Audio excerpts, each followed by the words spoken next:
Muito bem, vamos agora falar sobre as controvérsias que aconteceram nesse período do ano 312 ao ano 590.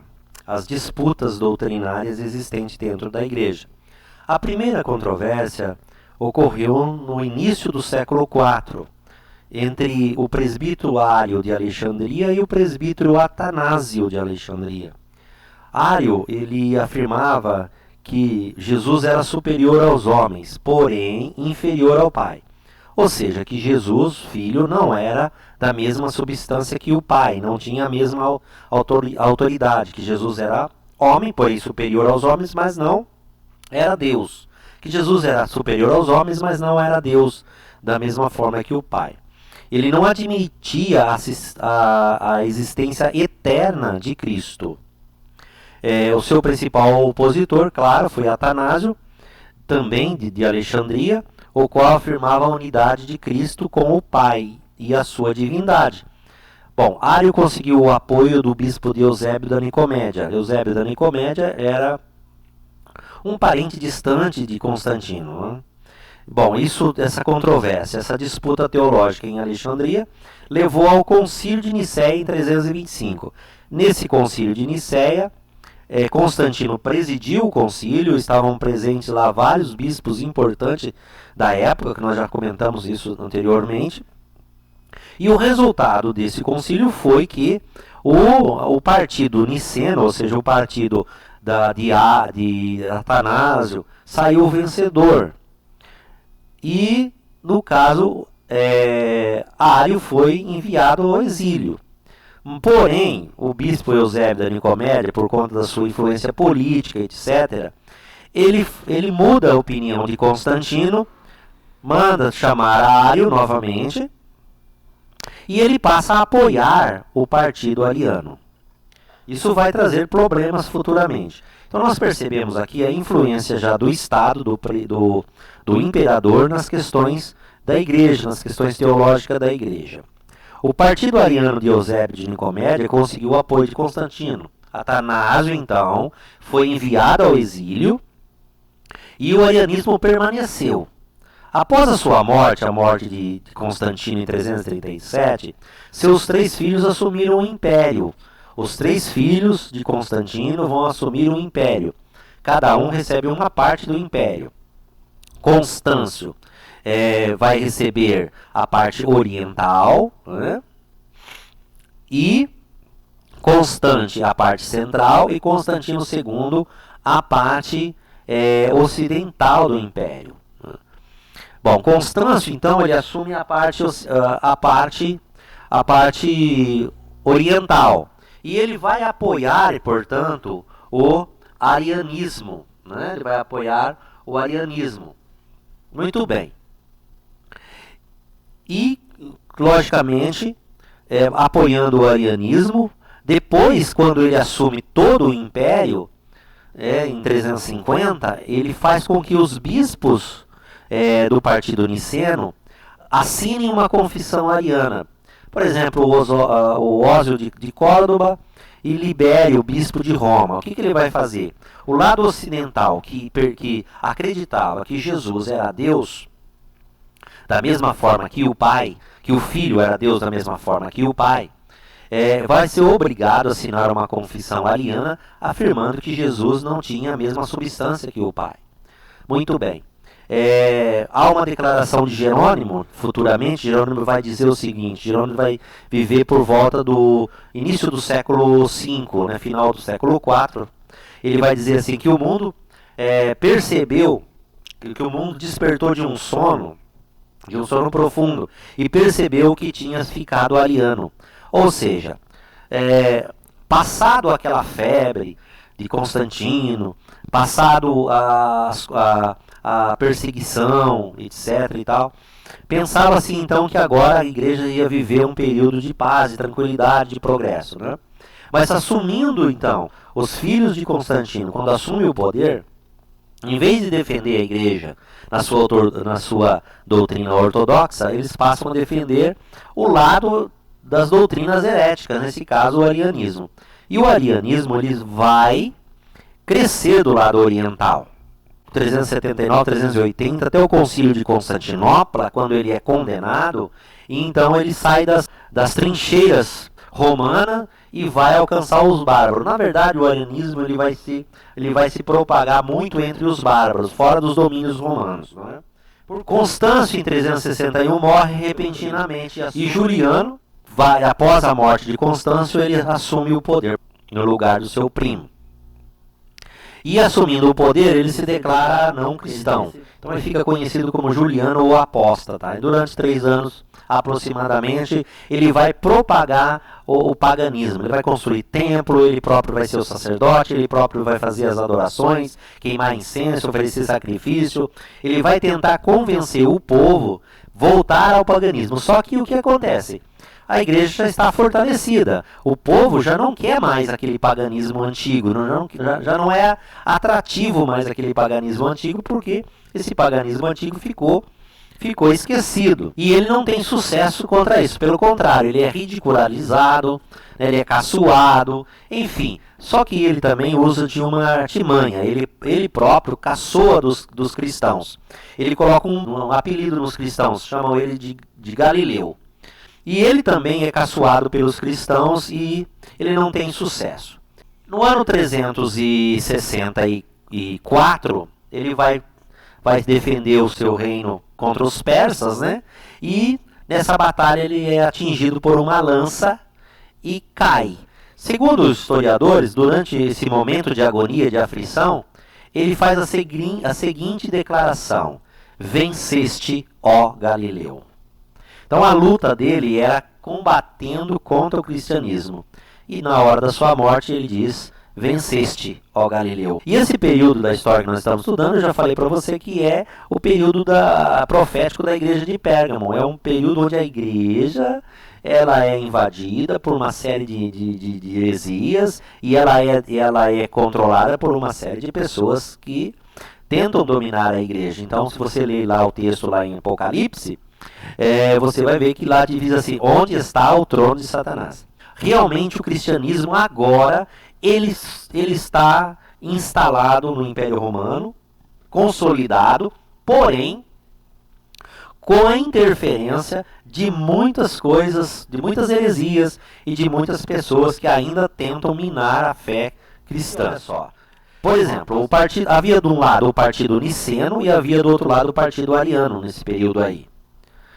Então, o lado niceno, nós tínhamos defensores, grandes homens defendendo a verdadeira fé ortodoxa, como Atanásio, por exemplo, entre outros, né? Mas Atanásio principalmente, que vai fazer a defesa. Né? E do outro lado nós temos alguns imperadores, um deles Juliano.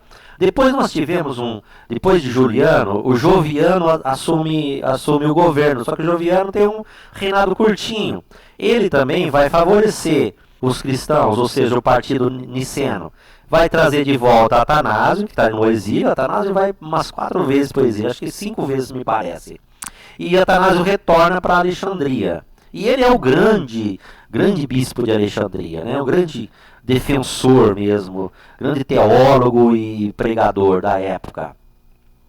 E logo depois que Joviano deixa o poder, vem Valente. Esse Valente era ariano, do partido ariano. Ele vai defender o partido ariano. Quem que Valente vai encontrar pela frente? Basílio. Basílio está onde? Em Capadócia. Tem uma história interessante entre Basílio e Valente.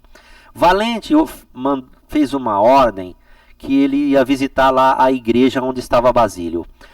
Valente, quando viajava, ele já mandava recados para os bispos preparar o caminho e mudar de igreja, se eram nicenos se tornarem ariano. Enfim, ele manda uma ordem afirmando que a igreja deveria se preparar, porque o imperador estava chegando, etc. e tal. Manda lá um comandante. O comandante, pensando que ia encontrar um homem fraco, ele encontrou um Basílio. Basílio era irredutível, né, forte, destemido, arrogante, e o comandante então não tem sucesso. Aí o comandante pergunta para ele assim: nunca ninguém deixou de atender ao meu pedido e às minhas exigências. Então Basílio falou assim: é porque você nunca tropeçou num verdadeiro bispo. Então Basílio foi um homem que se opôs a Valente. Vamos voltar. Outra controvérsia desse período ocorreu por volta do ano 381, entre o bispo de Laodiceia, bispo Apolinário, e a igreja de Antioquia. O que o bispo Apolinário declarou?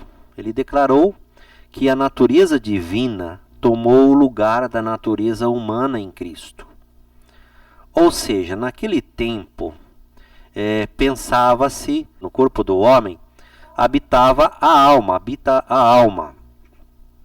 E é na alma que está toda a natureza humana, os sentimentos, as emoções, as dores, e é a alma também, é na alma que está a raiz de tudo, do pecado, do mal existente no homem. E quando Apolinário anuncia isso, declara isso, ele está dizendo que Jesus é totalmente Deus. Então perceba que existe aqui um princípio do docetismo. O docetismo afirmava que o corpo de Jesus era apenas uma aparência, que ele não era humano, que ele era totalmente divino. Vale a pena citar o que um teólogo da época, Gregório de Nazianzo, um pai capadócio, falou a respeito desse assunto. Ele disse assim: se alguém crê nele, no caso Jesus, como ser humano sem razão humana, este é quem não tem razão e não é digno da salvação. Porque ele não salvou o que não assumiu. O que ele salvou é o que também uniu a sua divindade. Se somente a metade de Adão caiu, então é possível que o Cristo assumiu e salvou seja somente a metade. E ele continua dizendo, continua afirmando: porém, se toda a natureza caiu, é necessário que toda ela seja unida à totalidade do Verbo, a fim de que o ser salvo, a fim de que ser salvo como um todo. Vou repetir. Porém, se toda a natureza caiu, é necessário que toda ela seja unida à natureza do Verbo, a fim de ser salva como um todo. Então percebe que, do ponto de vista dos teólogos antiocanos, havia necessidade de que toda a natureza humana estivesse unida a Cristo, para que toda a natureza do homem fosse salva. Se somente parte da sua natureza estivesse unida a Cristo, como poderia ele ter salvo toda a natureza humana? Então era uma questão muito delicada que foi observada nesta época e que, digamos assim, para os nossos dias não tem muito significado no caso, né? Mas naquele tempo, por conta das seitas, das heresias da época, foi muito importante. Naquele tempo, havia umas disputas entre a escola de teologia de Alexandria, a escola de teologia de Antioquia e Roma e Constantinopla. Então, Antioquia e Alexandria estavam sempre em oposição em termos de teologia. Antioquia ficava na Ásia, portanto estava bem próximo da Judéia, bem próximo dos judeus, né? E havia um cuidado entre os bispos de Antioquia no que se refere à humanidade de Jesus, porque a questão histórica da vida de Jesus estava bem próximo dali. E os judeus estavam constantemente lembrando da existência de Jesus como homem, e sempre refutando a ideia de Jesus como divino. E para a teologia antiocana era importante que se declarasse, que se afirmasse que em Jesus estava toda a humanidade e também toda a divindade. Por quê? Porque dentro da teologia de Apolinário, ao afirmar que Deus tomou a natureza humana, a natureza, que Deus tomou toda a natureza humana perfeitamente, isto significa dizer que quando Jesus vai ao Calvário, ele não leva consigo a natureza humana, não leva consigo aquilo que o homem perdeu em Adão. Logo, a salvação está comprometida. Vou ler aqui. Os antiocanos perceberam o perigo, pois se no corpo de Cristo não era a alma racional que estava presente, mas a divina, como poderia Cristo salvar a alma que ele não assumiu, que não estava presente nele? Ou seja, como ele poderia salvar algo que não estava presente nele? Então a salvação teria sido pela metade. Deus vai à cruz, mas ele não salva aquilo que não estava presente nele. Havia necessidade para os antiocanos de que Jesus fosse totalmente homem, assim como totalmente Deus. Porque indo à cruz como homem, uniria a Deus aquilo que o homem perdeu. A questão era, para os antiocanos, a importância era que Jesus fosse realmente homem. Mas não somente homem, mas também divino. Porque para a teologia alexandria, essa questão não teria muita importância, porque em Alexandria, como era historicamente se pensava a teologia de forma filosófica, de forma alegórica, então para os alexandrinos essa questão não interessava muito. Não era motivo de controvérsia, poderia ser muito bem aceita, mas para os antiocanos não. Isso precisava ser bem definido, porque eles estavam ali constantemente debatendo com os judeus e eles perceberam o perigo, né, dessa doutrina de Apolinário, e então levaram essa questão adiante. E no Concílio de Constantinopla, em ano 381, esta heresia foi condenada.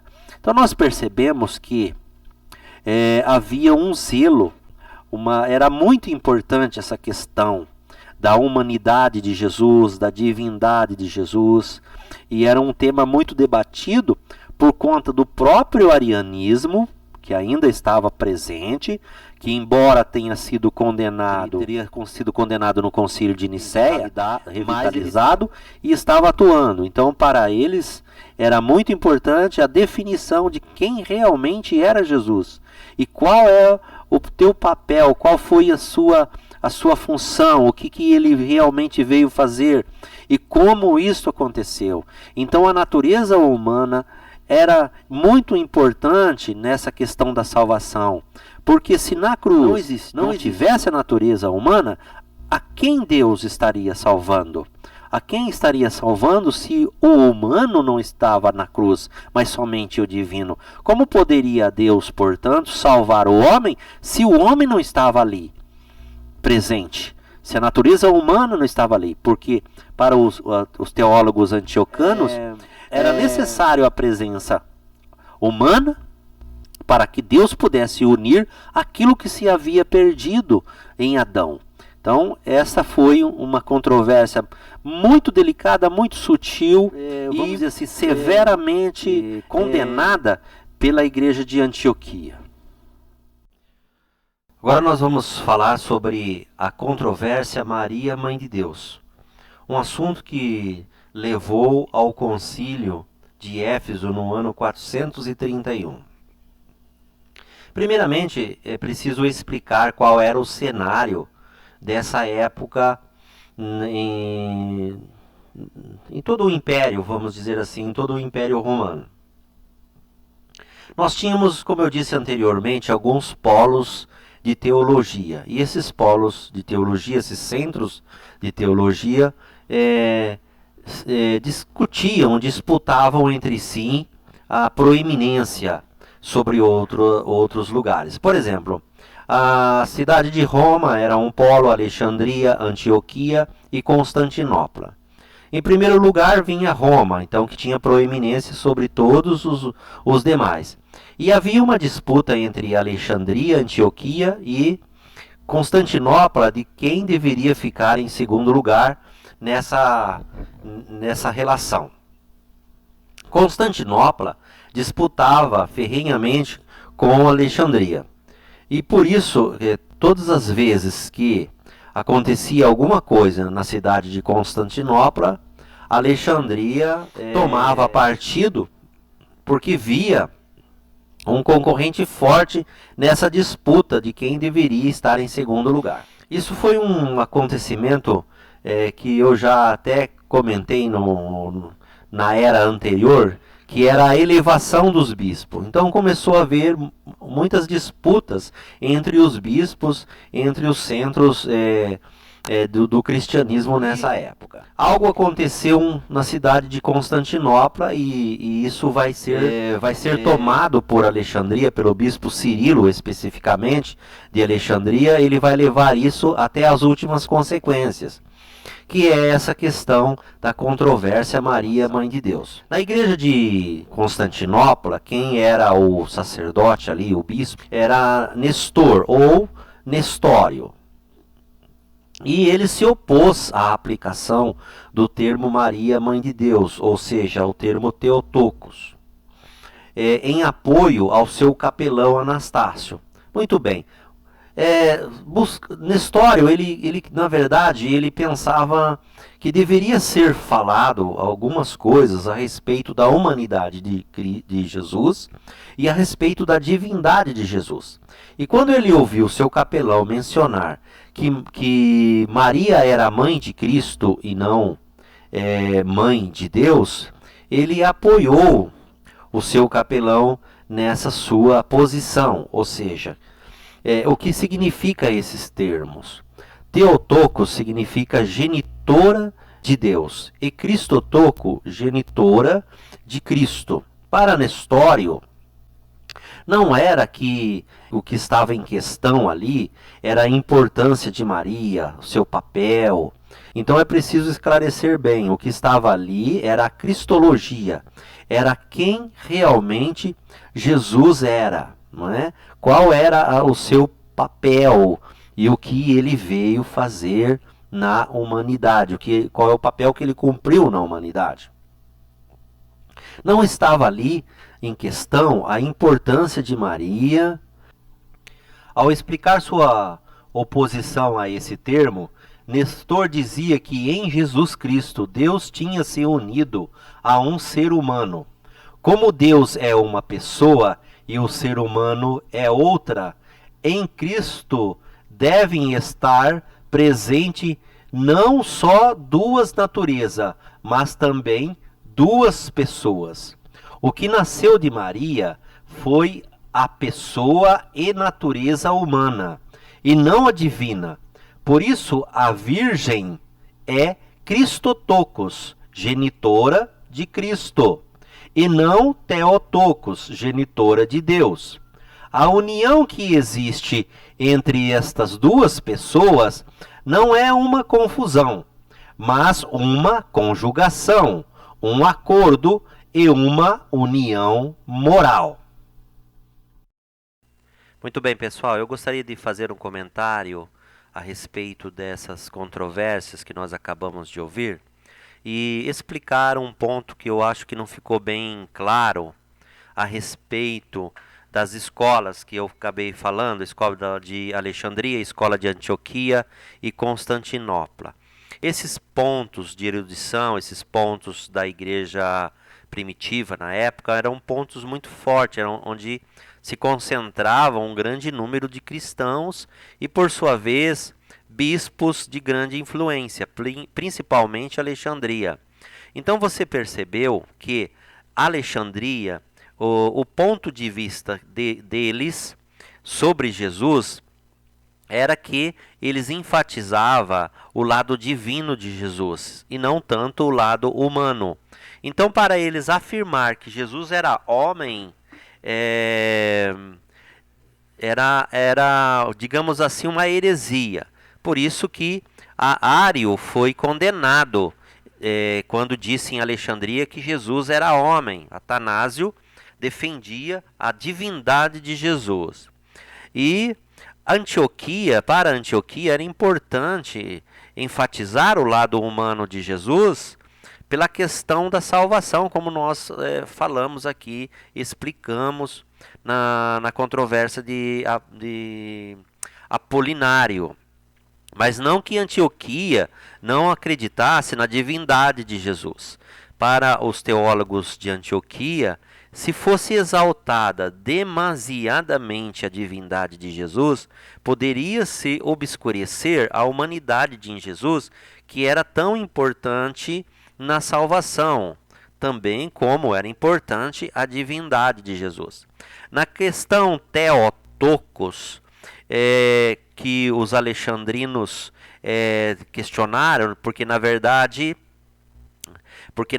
Nestor falou que Jesus era Christotokos, e os alexandrinos defendiam a ideia de Theotokos, genitora de Deus ou mãe de Deus. Por essa razão que os bispos de Alexandria condenaram Nestor por ele afirmar que Jesus era Christotokos. E os bispos que iriam defender Nestor na questão eram os bispos de Antioquia, que não havia chegado, como João de Antioquia, por exemplo. Por isso que Nestor foi condenado no concílio de Éfeso por conta disso, porque lhe faltou defesa para defender essa questão. Mas não que ele também não acreditasse que Jesus era Deus. O problema todo era isso: Alexandria enfatizava demasiadamente a divindade de Jesus, deixando em segundo plano a humanidade de Jesus. E foi isso que gerou tanta controvérsia e tanta discussão teológica naquele período, ok?